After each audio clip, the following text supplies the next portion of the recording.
Hey guys, just before we get to today's clip, just a quick reminder for all Serie A fans in the UK and Ireland, you can now stream every single match live on OneFootball. No matter which team you're backing, OneFootball's got you covered.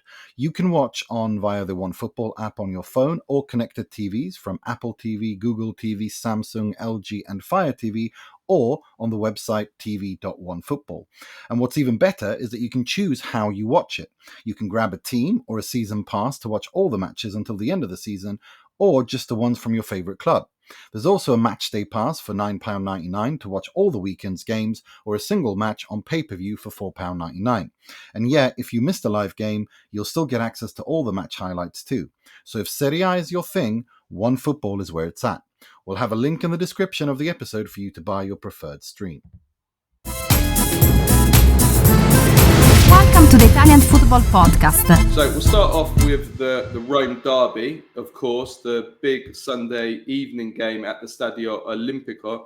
It finishes 1-1. It was a thrilling game, a gripping game. I really enjoyed it. I couldn't take my eyes off the match. But before we talk, Nima, about both teams, one then the other, I want to first of all start off with that choreography before the game, because wow, I mean, we know that Italian football teams and Italian football is probably the best in the world when it comes to choreography and the tifos before the game. But I mean, the Rome derby, I mean, they sometimes take it to another level, and this was absolutely magnificent from both teams, especially from Lazio. I mean, first of all, can you just describe to everyone like what was on offer there before the game? It was unbelievably beautiful because they done it. The choreography, the Tifo went all around the stadium except for where the Roma fans were in Curva Sud, and it was all landmarks of Rome. It was the Colosseum. It was from the Foro Romano. It was I think it was the Temple of Saturn, and it was the Temple of Castor as well. And then you had I think I saw another landmark as well, Hadrian's mausoleum, and it was just basically all of these classical landmarks of Rome, and then with the banner Lazio è dove sono I Laziali.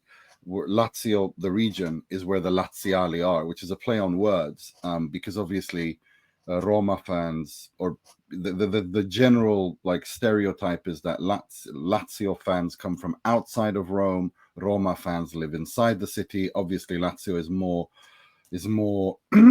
excuse me.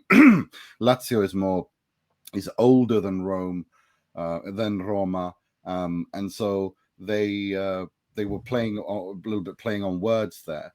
But it was truly stunning. It was, you know, if you add in the Di Bartolomeo thing that Roma did with the classic Roma shirts through the years, and I thought I saw also Lazio fans do they drawn imagery of classic imagery from Lazio's history. Yeah, just to come in there, Agostino Di Bartolomeo was a Roma legend who played for Roma in the 1980s. He was the captain when they reached when they won the league, and when they in 1983, and when they reached the European Cup final in a year later. And he actually committed suicide 10 years to the day later after that European Cup final against Liverpool. I know that because it was on my birthday. So it was on my 10th birthday that he committed suicide. I remember that day very well. So yeah, that was a beautiful tribute as well. But I mean, just the choreography in general was unbelievable. And Roma fans put up a band, didn't they? One city, one shirt. I mean, it's just incredible. Yeah.